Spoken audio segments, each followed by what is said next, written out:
Paramahamsa Sri Nityananda, or Swamiji, is a revolutionary spiritual master of our millennium. He walks on a mission to heal the world through the powers of meditation.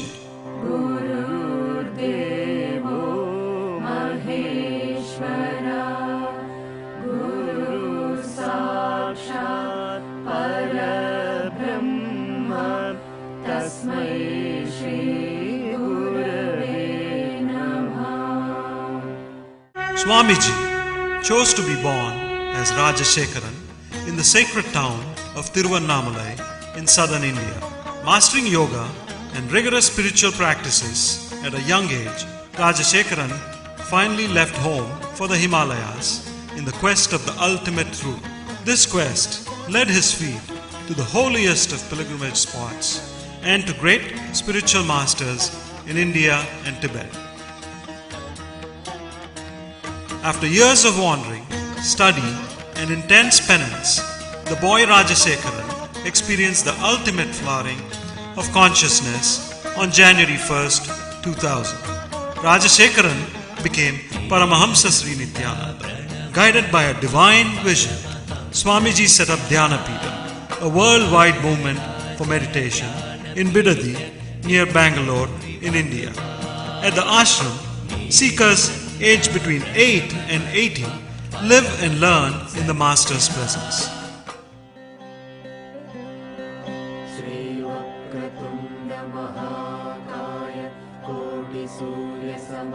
Ananda Healing, a unique healing science formulated by Swamiji, has been baffling the medical world by curing diseases ranging from migraine to cancer.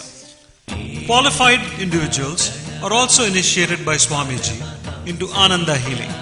Today there are over 300 healing centers and over 700 healers worldwide. The Ananda Spurana program is an intensive workshop for chakra healing and meditation that brings together philosophies and techniques from the world's major spiritual streams. The Nityananda Spurana program, or NSP, is an advanced level course where participants work on all their 7 energy bodies. Ananda Yoga is an introductory program to help integrate meditation into our normal lifestyle with practical and powerful techniques to cope with work stress, ill health, and failing relationships. Swamiji also reaches out to people with Dhyana Satsangs, or mass meditation camps that take meditation to the remotest towns and villages of India. Swamiji travels the world, committed to spreading awareness about the role of individual transformation in shaping global communities. With a pragmatic vision that links Eastern philosophy to the Western scientific thought, Swamiji continues to awaken humanity to the significance of spirituality in our time.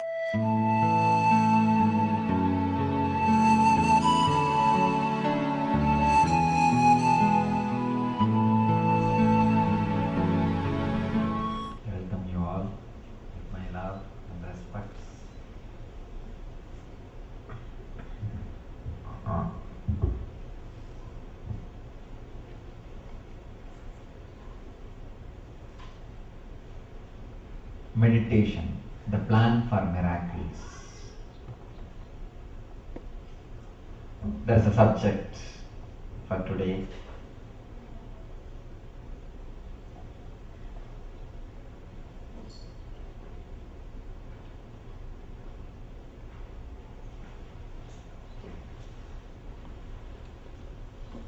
First, let us understand what is miracle. We'll analyze the word, understand the word miracle.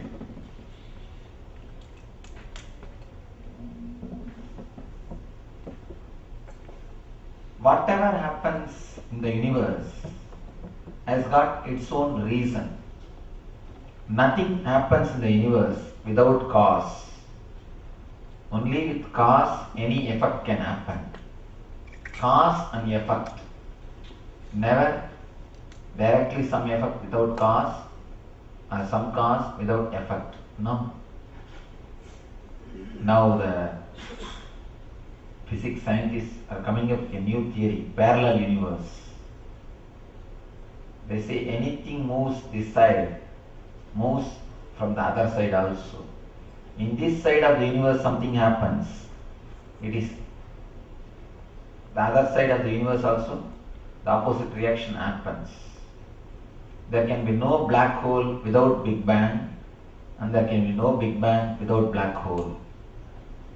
They are coming up with a theory. Anywhere if black hole happens, somewhere else, the other side of the universe, there is a Big Bang happening. If somewhere Big Bang is happening, the other side of the universe, there is a black hole happening. There is nothing which happens without cause. If there is a cause, always effect. If there is an effect, always cause. Whenever you can't understand the relationship between cause and effect, you call that as a miracle or as a coincidence.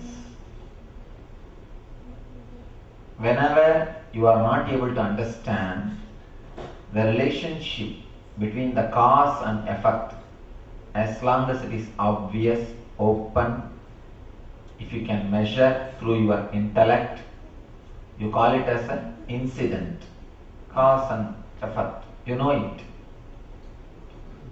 When the relationship between cause and effect is very deep, your intellect is not able to understand, your intellect is not able to penetrate, your logic is not able to analyze, then you call it as a miracle or as a coincidence. Look little deeply. Miracle and coincidence can never happen. Whatever happens always happens with cause and effect. How can there be something without cause? Everything happens only with cause and effect. Nothing is miracle in the planet Earth. But as I was telling you, when you are not able to analyze, when your logic is not able to understand the relationship, you call it as a miracle.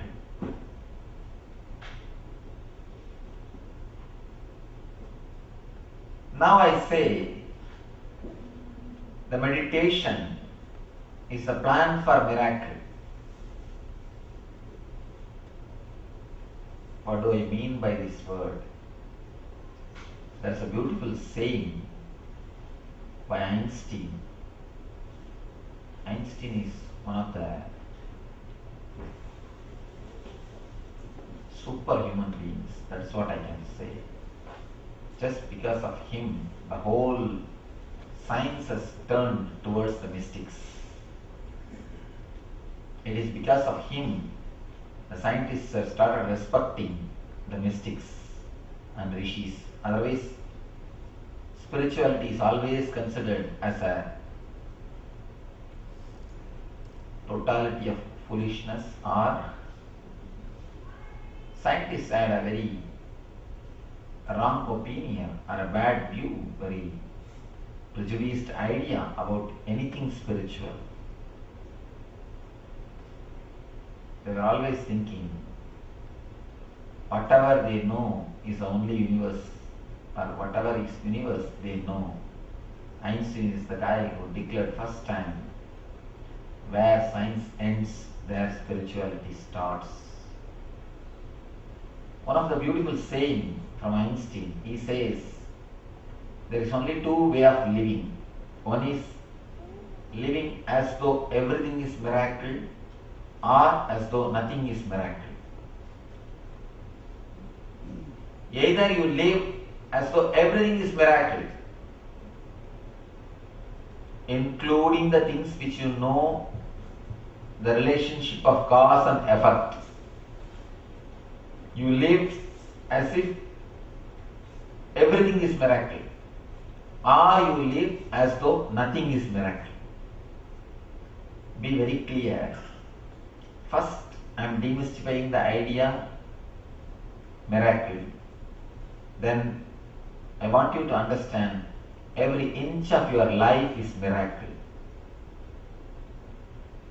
Even if you understand the relationship between cause and effect, what can you understand? Tell me. What can we understand? From mud comes lotus. You may understand, if the seed of the lotus is put in the mud, it will start becoming a plant, and rose will, lotus will bloom. You may understand, but how can it happen? How is it happening? Just out of mud, a lotus is happening.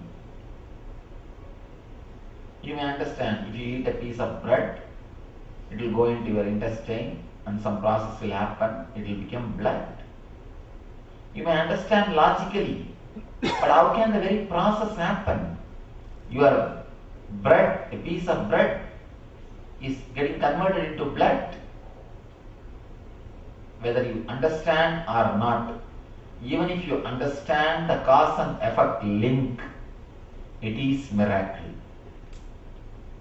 Even if you understand the link between the cause and the effect, miracle is miracle. Either you live as though everything is miracle, or you live as though nothing is miracle. Only these two kind of life. There is no other kind. Either you live as though everything is miracle. Today morning I was telling in the radio, if you see the kids, they are continuously happy, joyful. Why? They don't take life for granted. Every moment is new for them.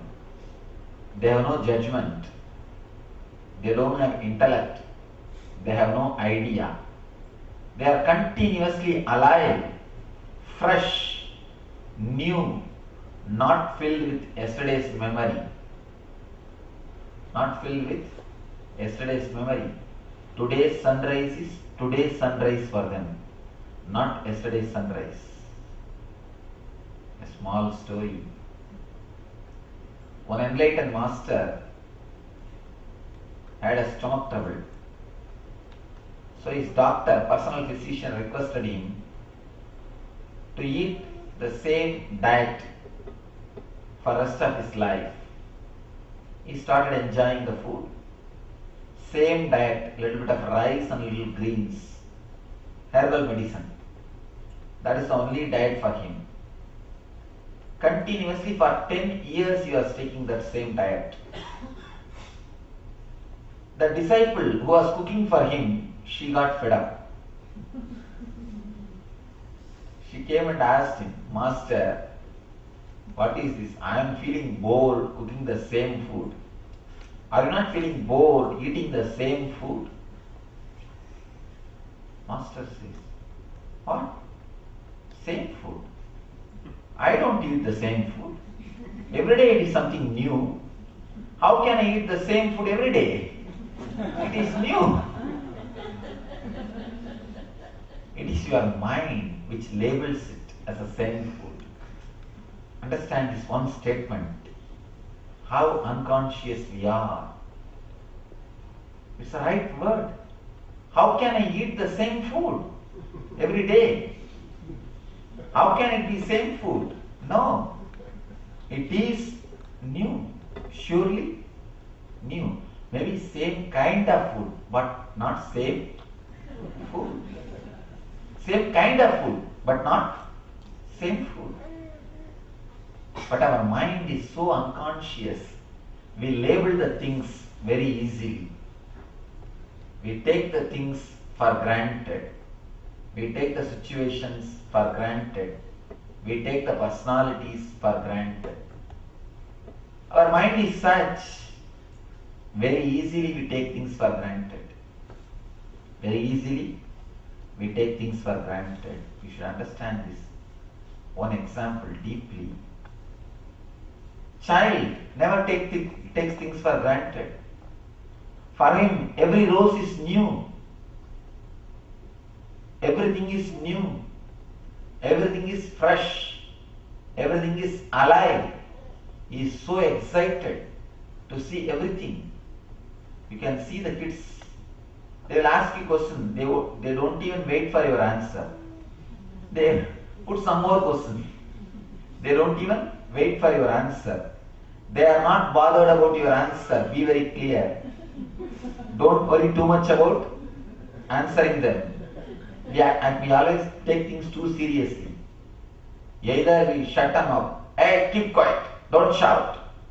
Or we go on try to explain things, making them also intellectual. Either you continuously try to make them intellectual, or you shout at them, keep quiet, don't ask all these questions. They don't even care for your answer. They are just happy telling something new. They are expressing, they are getting to know new things, that's all. By questioning, they explain to you that they are growing. They express, they are getting introduced to new dimension of their life. And you don't have to bother. Actually, when they don't expect your answers, they tell you very clearly, don't worry to give me reply. I am happy with my questions. They don't take things for granted. They don't take persons for granted. They don't take situations for granted. That is the reason their eyes are so alive, so fresh. When they look at things, they don't verbalize. Be very clear. When they look at things, they don't verbalize. When you verbalize, you miss the reality. For example, when you see a rose bush, the moment you see a rose bush, you start thinking about the roses which you presented to somebody, or somebody presented to you. Next, you start thinking about how that person reacted to your roses, or how you reacted for his roses. With love, or you shouted at him, what way you reacted. That emotions comes up, and the memory about that person comes up, and memory about the next person. It goes on, you miss the real rose which is in front of you. When you start verbalizing, you miss the reality. Sigmund Freud, another important person, he says, of course, nothing compared to Einstein. Freud, he says, all our thinking is only association. It's only association. It is not thinking. It is not thinking. Of course, in the field of psychology, still Freud plays a major role, even though many of his theories are proved wrong. He created something, even to prove it as a wrong. He created some base.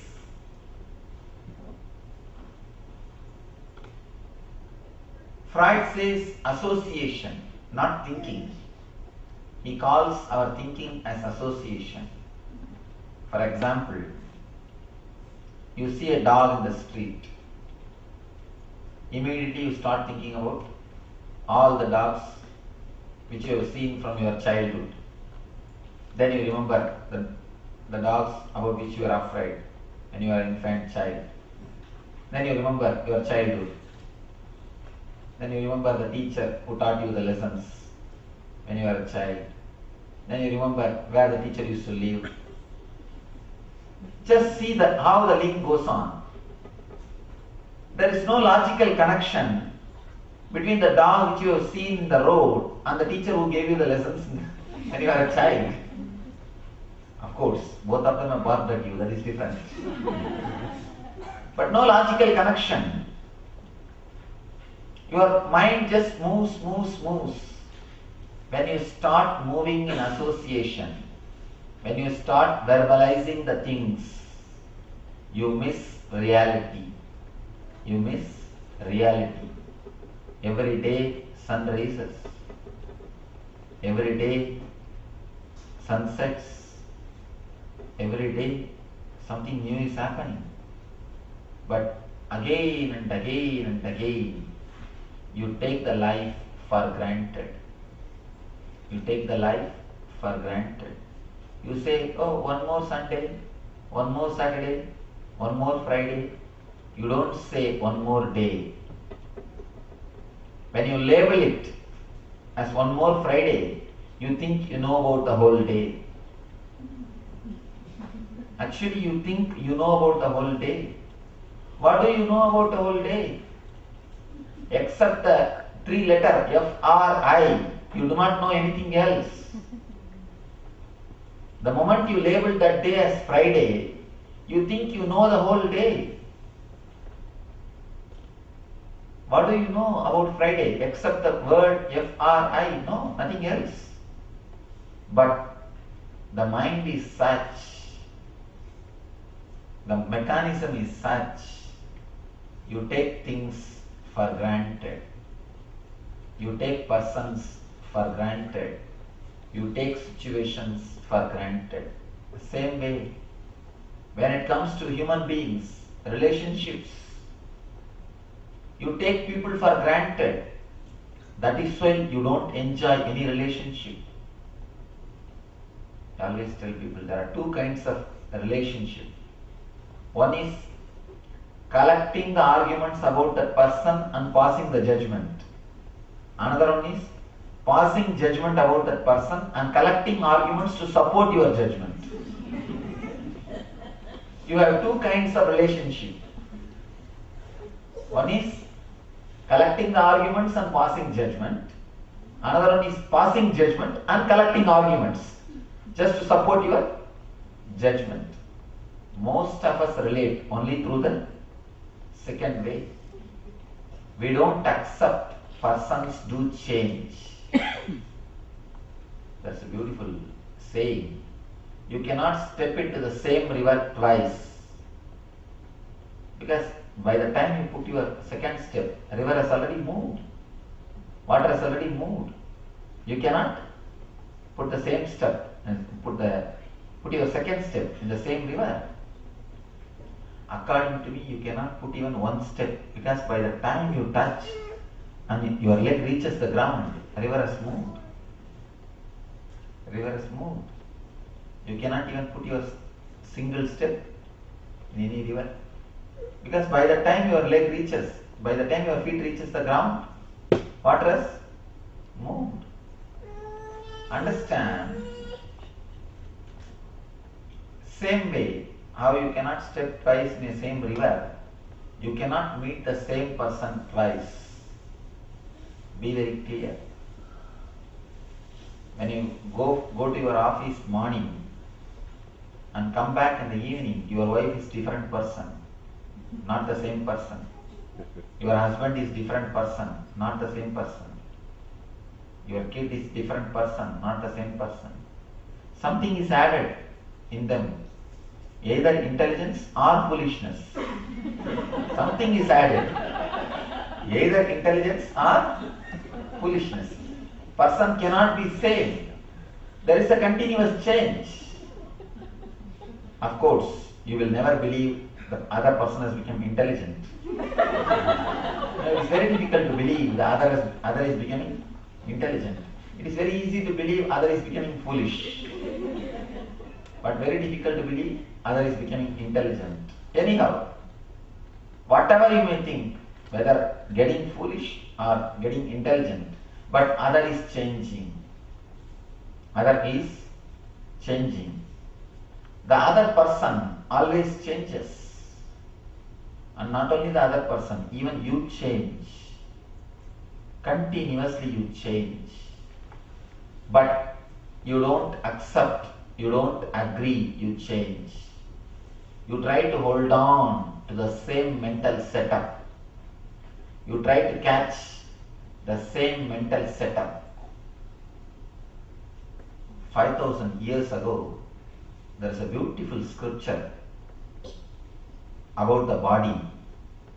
A great mystic called Sushruta, he writes, he is the person who did first time the transplanting the parts of the body. Surgery, even the brain transplanting the brain has happened in India.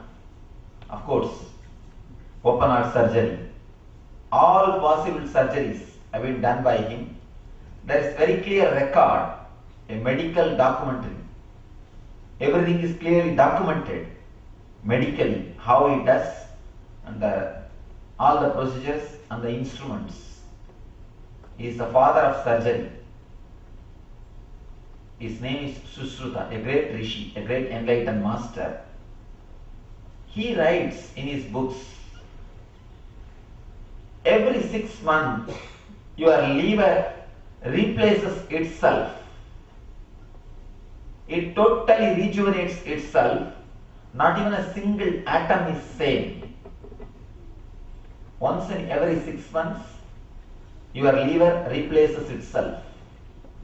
Once in every 21 days, your intestine replaces itself. And today, the modern day physiologists agree with this concept. They are agreeing with this idea. They say your body rejuvenates itself continuously. It replaces or rejuvenates individually every part. Every part of your body is rejuvenated. Every part of your body is replaced by its own intelligence. Every cell is replaced continuously. Of course, each and every part takes its own time. For liver, it's 6 months or little more. For intestine, 21 days. For blood cells, some time. But continuously, your body rejuvenates itself. And Sushruta says one more thing. Your mental structure plays a major role when the new part of your body is created. Understand these two theories.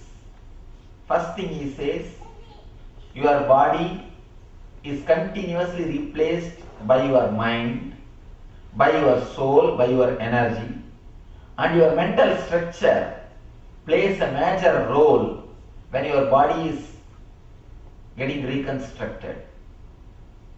One disciple asks him, Master, then why do we carry diseases for 4-5 years? See, this is the case. If your body is rejuvenating itself continuously, for example, we say liver is getting rejuvenated in every 6 months, then why should a person who is with liver cirrhosis carries his disease for even 4-5 years? Why not correct himself? Why not create a new liver without disease? Why is he carrying the disease? Sushruta says beautifully, you don't believe you change. You carry the same old mental setup. Even if your being changes, you carry the same frame about you. You are not ready to let go the frame about you. You have a clear frame. I can work only this many hours. After this many hours, I will be stressed out. I will have a headache. I will have body pain. I am going to get stomach pain. I cannot work after these hours. I am only this much. You have a standard frame about you. You carry that frame very strongly. You don't let go the frame. You have an idea how to react for every situation. You have a clear-cut frame, how to move, how to handle every situation. You don't live spontaneously. You live based on your mental setup, what he calls samskara. Samskara means powerful, potential, mental root which again and again pulls you to travel in the same path. Samskara is not dead imprint. It is not dead mental imprint. It is a powerful, potential, mental setup which again and again pulls you down to travel in the same route. There is a beautiful experiment done by a scientist.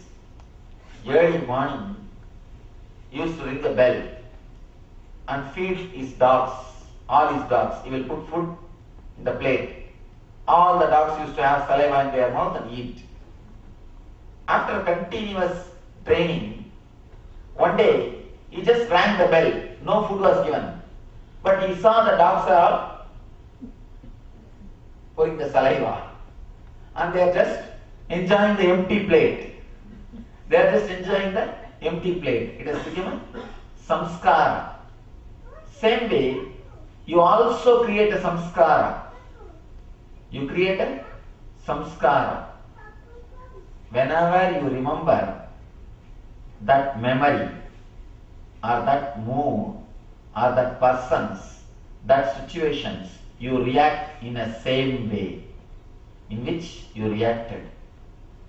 You move in the same rut through which you used to move. For example, morning 6 o'clock means you start bothering about your office. Around evening 4 o'clock, you start worrying about your kids' education. Then by the time you reach your house, you start bothering about your vacation. Next day again morning, you start worrying about your office. If this is your routine, worrying routine, even in the vacation days you will start worrying about the office. You will tell your mind, no, today no office, don't worry, relax. But the low mood will be there. You will continue to experience the low mood. How many of you have experienced? You can see in your life, it is just a mental setup. You don't live based on intelligence. You live based on informations. Please be very clear. You don't live based on intelligence. You live based on information. Information means a regular setup. Never think your body, your mind is an independent intelligence. It is just a mechanism. Just a mechanism. I always tell people, ability to respond spontaneously is what responsibility. Responsibility does not mean your name and fame or your status or your money or whatever you acquired. No, that is not responsibility. The ability to respond spontaneously. The guys who have got spontaneity, only they can survive in the planet Earth. People come and ask me, Swamiji, I had the best possible education. I had all the money. I don't know how this suffering came. Suddenly I lost everything. You may have education, you may have money, but it is not that your education and other things should bring you intelligence. Intelligence is something totally different. Intelligence is not the amount of information which you receive. Intelligence is not based on the information. Please be very clear. Intelligence is not something which grows with the amount of information which you receive. No. With information, only intellect grows, never intelligence. Intelligence is something directly related to spontaneity. How alive you are, how fresh you are, how much you are able to let go the frame of mind about yourself, the idea about yourself, the prejudice about yourself. How much you are able to face a situation directly without your prejudice. That is what is going to decide how much you are intelligent. Intelligence is not the totality of your experiences. It is the lessons which you learned from the experiences. In Sanskrit we have two words, Anubhava, Anubhuti. Anubhava means experience. Anubhuti means intelligence.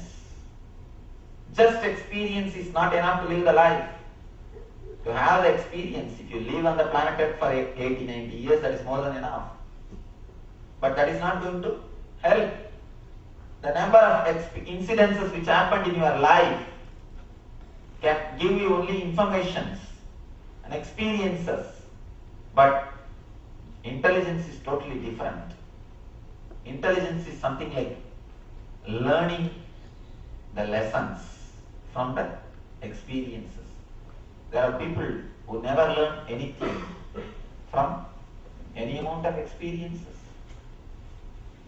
For example, if you touch the fire of cigarette and say, oh, cigarette fire will burn. Then you touch the matchstick fire and you say, oh, matchstick fire also burns. Then you touch charcoal fire. Oh, charcoal fire also burns. Then you put your hand in the furnace and say, oh, furnace also burns. Then you put your hand in the oven and you say, oh, oven also burns. You go on touching all fires. You experiment with all the fires and finally come to understand all fires will be burned. All fire will burn. If you learn through this process, if you learn through this method, if you learn through experience, by the time you learn all fire will burn, your body will be ready to be burned. Your age will be over. You are ready to be burned. That is not the process to learn. This is what we call experience. Intelligence is different.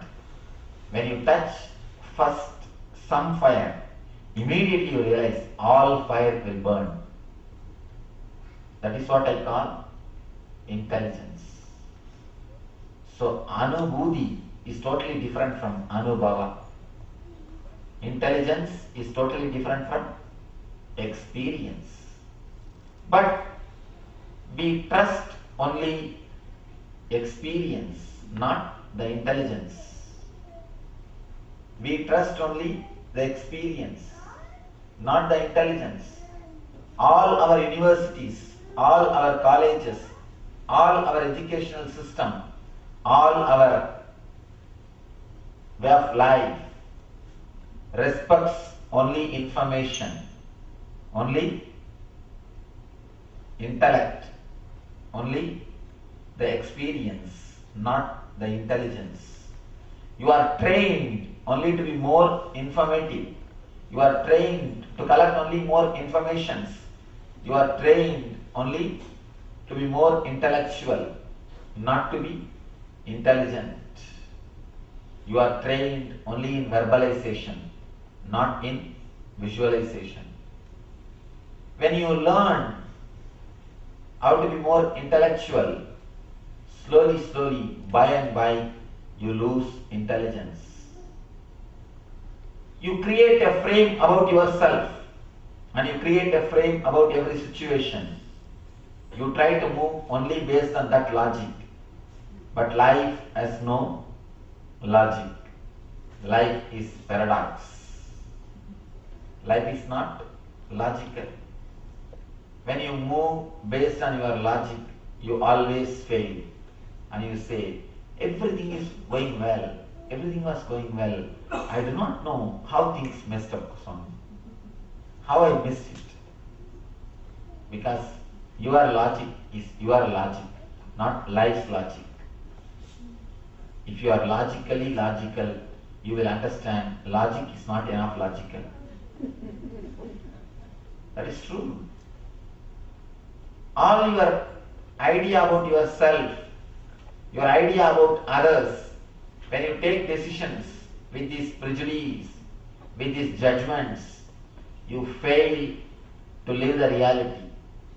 You miss to live the reality. You forget to see the real person. There is every chance your wife would have been transformed. Who knows? 24 hours is too much to become enlightened. Even should have become enlightened. Who knows? But you don't believe. Leave about believing that she has become enlightened. You don't even believe she has become intelligent. We don't believe the other person has become intelligent because you don't believe you became intelligent. Day by day you can see, you always only underestimate yourself. Oh, earlier I used to work 20 hours. Now I am not able to. And everybody feels the childhood period was golden period. We always say the past was gold. Golden past. Golden past. It's actually a cunning method to escape from the present. There was no golden past. Be very clear. There was no golden past. Hinduism says there was a Satya Yuga, means there was an age when everything was there, everything was perfect, everything was as it should be. And Christianity says there was an age of Adam and Eve. Everything was wonderful. And every religion gives the dream that there was a golden past. But all your idea about golden past is just idea. It's a wonderful method to escape from the present. And you can see every religion projects about the past and gives hope about the future. Hinduism says Krishna is going to come as Kalki Avatar. Buddhism says Buddha is going to come down as Maitreya the Buddha. Christianity says Jesus is going to come down. We are given the idea about the past and the idea about the future just to escape from the present, because present is too much. Nobody wants to live in the present. We want to hang over either with the past or with the future. You don't want to live with the present.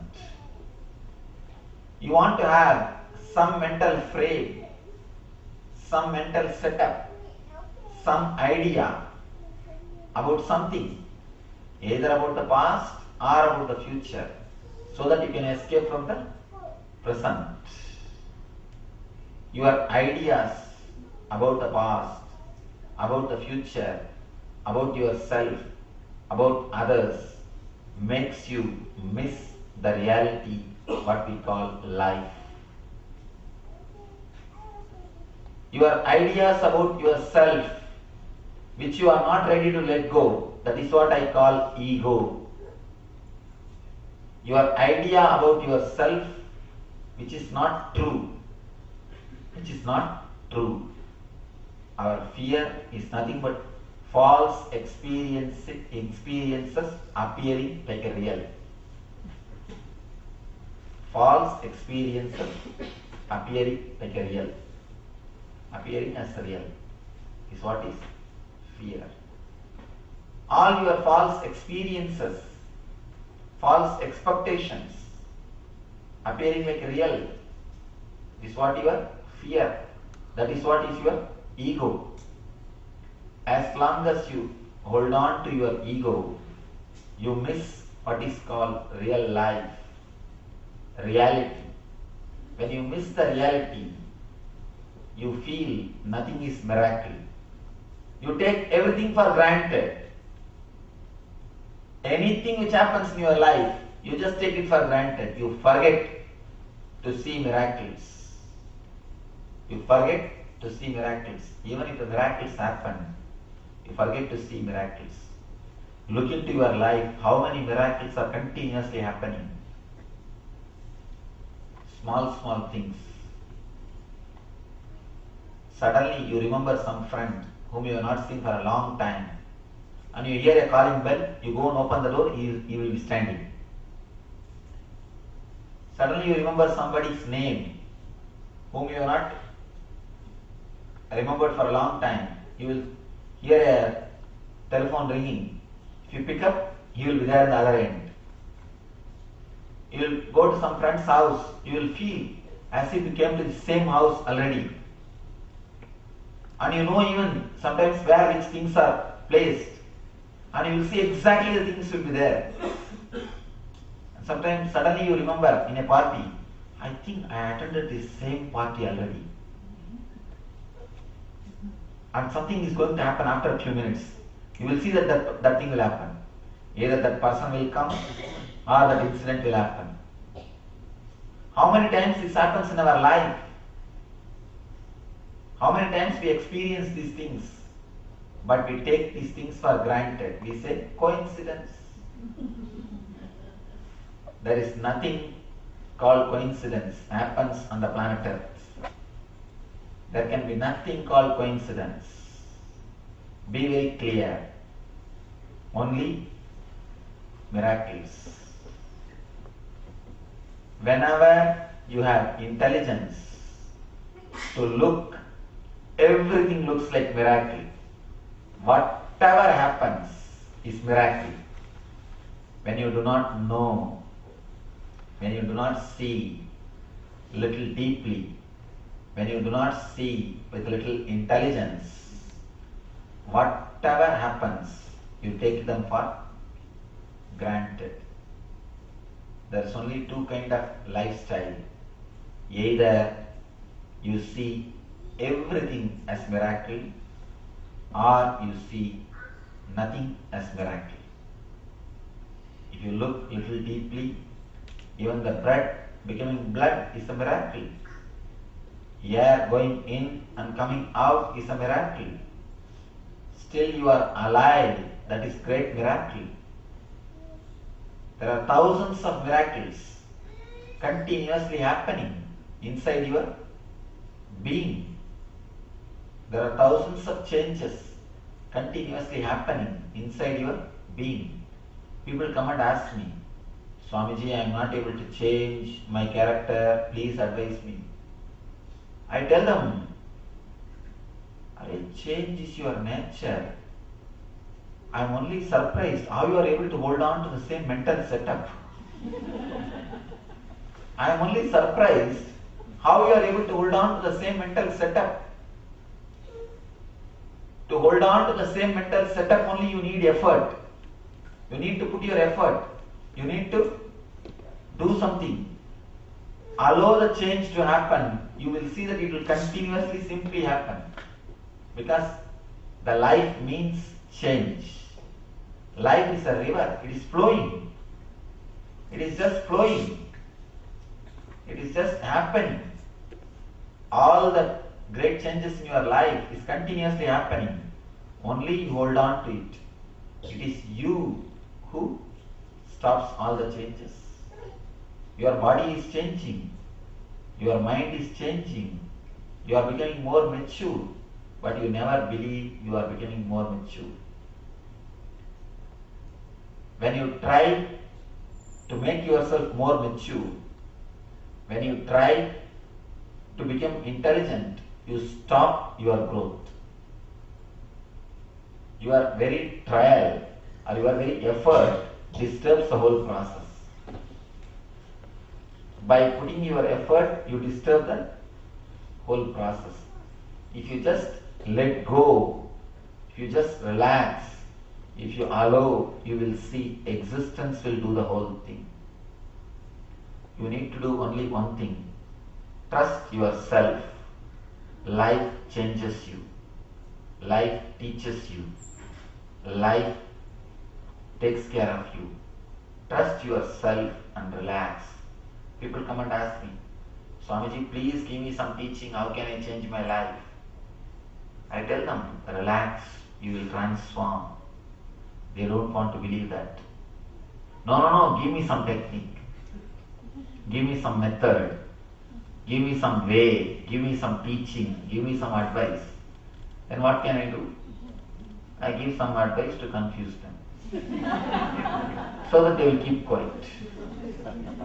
See, actually, the ultimate teaching is only one. If you relax and trust, your heart will simply transform you. Because the very energy which moves your heart, the very life force which moves your heart is potentially capable of transforming your life. Understand, the very air which you inhale and exhale is potentially capable of transforming your life. When your body can be changed, can't your mind be changed? Your body is such a grass mechanism. See, just understand. Your body is such a grass, such a matter. When the matter can be changed, when your body can be changed, can't your mind be changed? Verily, your mind can be changed. You trust your intelligence that it will maintain your body, but you don't trust your intelligence that it can maintain your mind also. If you just relax from the mental setup which you created, which you are carrying by force, which you are continuously carrying with all your tension, with force, if you can just relax from it, if you can just trust your intelligence, you will see you are transformed in no time. People ask me, Swamiji, how long it takes to become enlightened? I tell them, you have a fire pot in your hand. You feel it is burning. How long it takes to drop the fire pot? The moment you feel that pot is burning, you drop the pot. The moment you feel your mental setup is disturbing you, your old mental setup is hurting you, drop it, over. How long it takes to drop the fire pot? That much only it takes to become enlightened. So now it is up to you when you want to drop your fire pot. Whether you want to carry and suffer or you want to drop and enjoy. It is just your mental setup. You know how is your mental setup and what it gives you. Just drop it, over. But we are not ready to believe so easily. We are not ready to trust so easily. We say, no, give us some technique, Swamiji. It cannot be so easy. It is not so difficult, Swamiji. I am not able to drop. The word difficulty is the greatest difficulty. Please be very clear. The word difficulty is the greatest difficulty. Do you say, I know fire will burn, Swamiji, but I am not able to stop resisting putting my fingers, hands in the fire? No. When you know it, you naturally drop it. Same way, when you know the reality, why don't you drop? Why don't you drop? When you ask for technique, when you say, I am not able to drop, it means you are not understood totally. There is some serious problem in your understanding. Start becoming a little more intelligent. Just be a little more intelligent. When you say it hurts, why don't you drop? When you say it disturbs, just drop. You know your whole old mental setup. How much it disturbs, how much it creates pain, how much it creates problems in your being. So when you understand, it creates trouble. Drop it. Just drop it. If you can trust your being, that you can be alive, you can live, you can exist without this old mental setup, you transform your whole being. You transform yourself into a new person. The problem is, people ask me, Swamiji, if I drop my old mental setup, how will I live? I don't feel comfortable. How can I live? Understand? Seed always asks, if I break, how will I become tree? But tree always says, unless you break, how can I grow? Always there is a problem between seed and the tree. Seed says, let you first come out, I will break. And tree says, let you break, only then I can come out. Unless the seed breaks, it cannot sprout. Unless it breaks, it cannot sprout, it cannot become tree. But always seed is feeling insecure. How can I break unless the sprout comes out? How do I know whether I become tree or I will die? Where is the guarantee? I tell you, trust and open, you will sprout. Trust and drop your old mental setup. Start living through spontaneity. You may think, no, I will do all mistakes. Don't bother. Few mistakes are worth doing. Don't be too much perfectionist. Perfectionism is nothing but neurosis. If you are traveling towards perfectionism, be very clear, you are traveling towards madness. The more you fail to be perfect, be very clear, God is saving you from madness. The more you fail to be perfect, more you have the grace of God. If you think you have become perfect or you reached perfection, be very clear, God has left you. Because you cannot upgrade, you cannot update the intelligence of God. You can update software editions, not God's creation. You can never update. You can never upgrade. All your search for totality is search for, all your search for perfection is search for madness. Where can you be perfect? Tell me. If you want to be totally perfect, safe, secure, graveyard is the best place. In tomb, you are total, perfect. See, everything is perfect as it should be. Nothing can go wrong. You are safe, secure. Graveyard is the place where you can feel totally secure. But graveyard is not the place to live. Even if you feel totally secure, graveyard is not the place to live.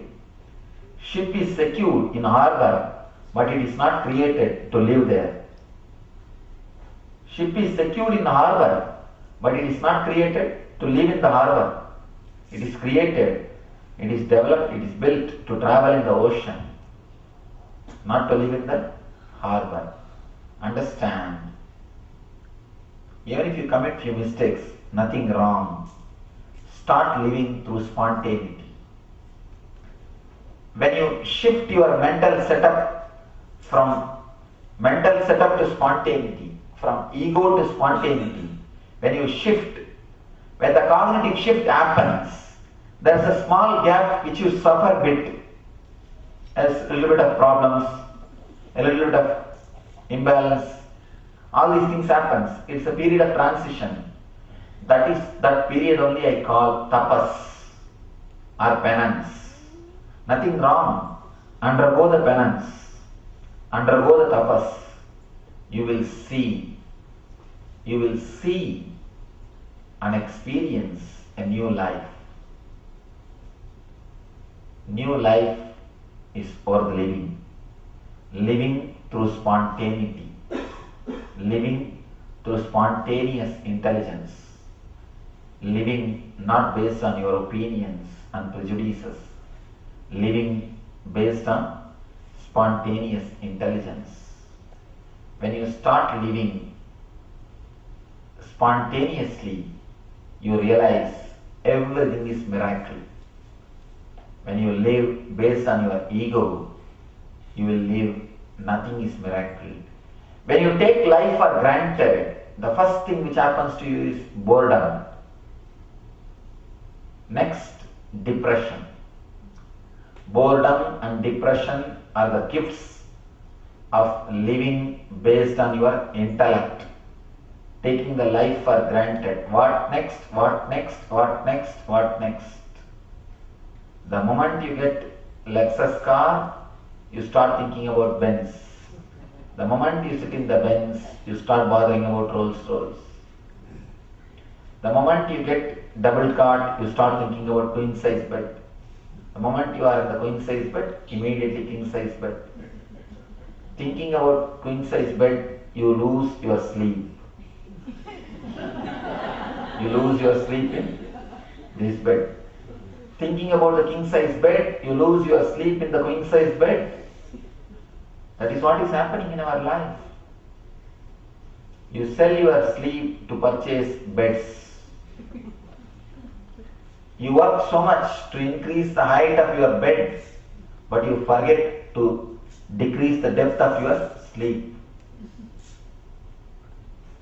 You forget to increase the depth of your sleep. You increase the height of the bed, but you don't increase the depth of your sleep. Understand. Start living through spontaneity. Meditation is the plan for miracle. Meditation is the way to live spontaneously. Now you will ask, how can meditation be connected? When I say meditation, I don't even mean closing eyes or sitting. Even the intelligence with which you can live the life, living every moment, moment to moment, without bothering about the past and without bothering about the future. Living the moment, living the life, moment to moment, is also a wonderful way. It is the ultimate way. Meditation is not something like a quantity to be added to your routine. It is a quality to be added to your routine. It's a quality which you need to add to your routine.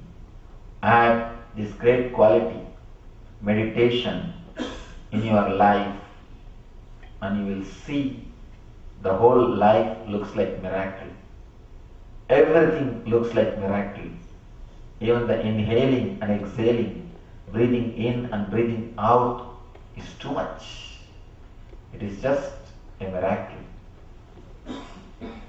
One Zen master was given death sentence by a king. King pronounced, by tomorrow morning he should be killed.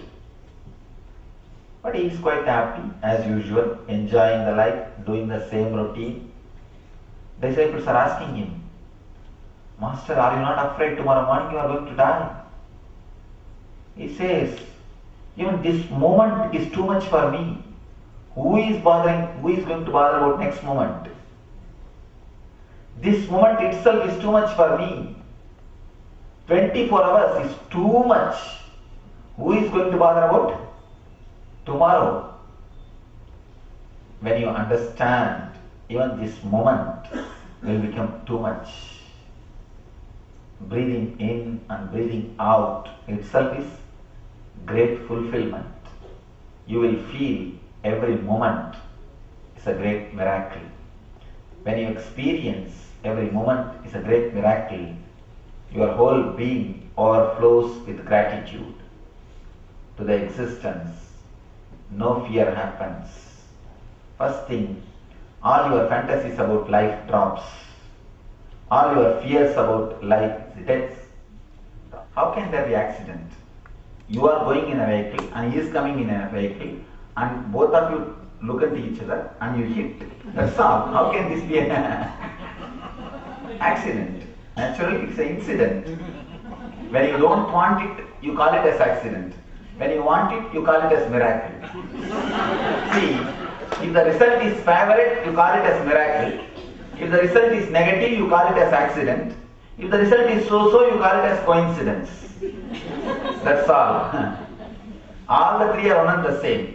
If the result is too exciting, you call it as miracle. If the result is too negative, you call it as accident. If the result is just so-so, you can forget. Then it is a coincidence. That's all. But always with cause and effect.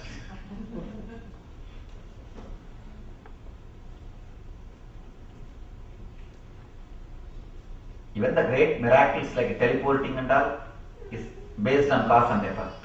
Surely cause and effect. It is not without cause and effect. Tell me how, one of the things that happens to people when they break their neck or something, and there's, people tend to stay paralyzed pretty much forever. I mean, they say that those particular fibers never regenerate or whatever. How does this fit into what you were saying about the whole body changes?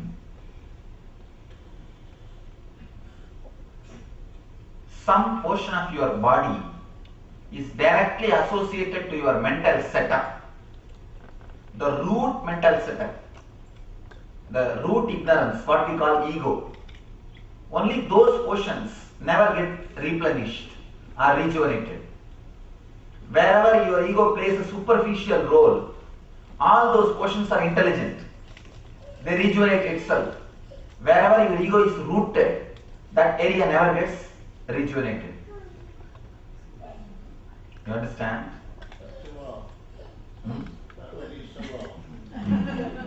See, in some part of your body, your ego is totally centered. For example, if a person is continuously worrying, his ego gets centered in the navel chakra. If he is continuously asking for others' attention, love, other certificate, he is rooted in the heart center. If he is too much sexual, sex pervert, he is rooted in the root chakra. If he is too much fearful, always afraid, he is rooted in the spleen chakra, swadhisthana. Based on his character, based on his attitude, ego, he is rooted at someone's center. Except that center area, all other center area rejuvenates itself. Only that center never rejuvenates itself. Now you are able to understand?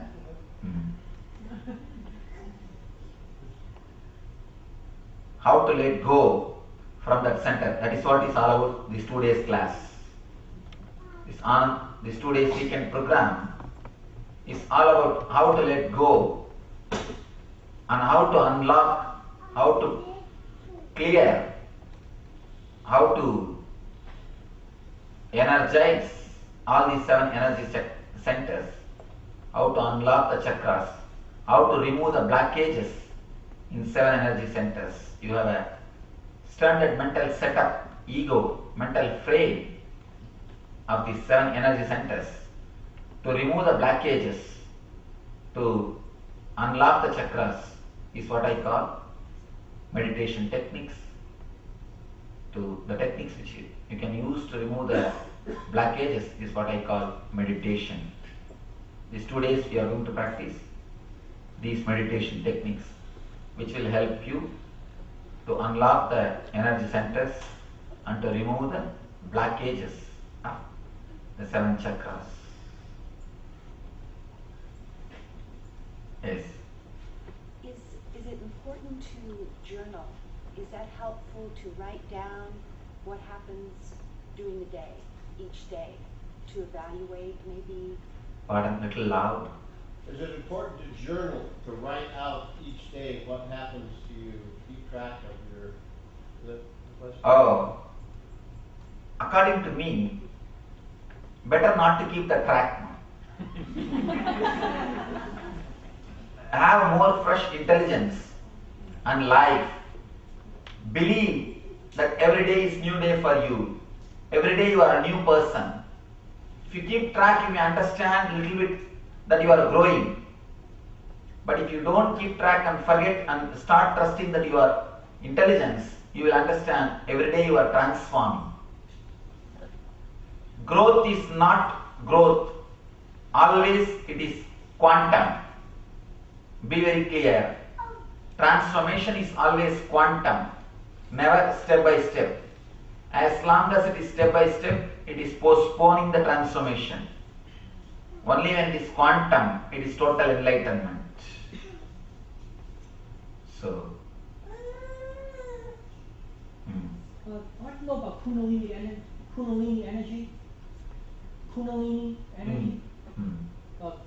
Can the Kundalini energy be awakened by a guru? it can be awakened by 2-3 methods. One by Guru, another one by your own meditation technique, and the third one, even the sincere seeking can awaken without master or meditation. Just the sincere search itself can awaken the Kundalini Shakti. The problem is, when you awaken, you must be able to handle it. Otherwise it is playing with a snake. That is why Kundalini is represented as a snake. According to me, there is no need to go for all those things. Just if you work with your intelligence, start working. See, when we can't awaken our intelligence, we start bothering about awakening the Kundalini. Just awaken your intelligence. That is more than enough. You don't need to awaken your Kundalini. Just awaken your intelligence. That will take care of everything else. Okay. Now it is time to have a healing. Yes. Last question. Yeah, I have heard you have met Babaji. So could you tell something about that? Mahavatar Babaji. Yes. I have spoken about that in my pictorial biography. You can see.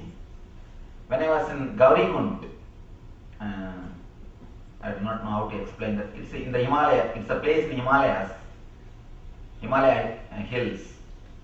I was staying there. So suddenly one day I saw him. I have already heard about him, that he is living for last 2000 years, and many generations after generation people used to see him. There are very clear records that last 10 generation people are seeing him continuously. The same form. He never becomes old. So I heard about him. Suddenly I saw him. When I saw, of course, I am a very intellectual guy, or I can say doubting Thomas. I never believe in anything, all these type of things. So I cut out of his hand just to test him, and I cut out of his hand and I put my hand into his belly to see whether I am really seeing or just an illusion. He started laughing. I started catching him. I started holding his hand and just started testing him whether I am really seeing him or just an illusion. He started laughing. Any other man means he would have fell at his feet and took the blessing. But I am such a type of person. I started holding his hand and testing him. He just laughed and told only one thing, Paramahamsa Nityananda. And he just walked inside and disappeared. And I was not able to understand what he meant by the word Paramahamsa Nityananda. Because that time I was not using this name. I was not initiated into sannyas. So I thought that he is telling me to go and meet somebody called Paramahamsa Nityananda. That is what first I thought. He is telling me to go and meet somebody, there must be some Swami with the name Paramahamsa Nityananda. So I started searching. Where is Paramahamsa Nityananda? Where is Paramahamsa Nityananda? But when I was initiated into sannyas, the person who gave me sannyas, he gave me the same name and told, you are Paramahamsa Nityananda. You are that person. So the name itself is given by him, Mahavatar Babaji. I always feel His energy and his blessings is the main reason for my enlightenment or the ultimate experience. It's one of such a personal, intimate experience. Nothing much can be said about it. Okay. Let you experience the eternal bliss, Nityananda. Thank you.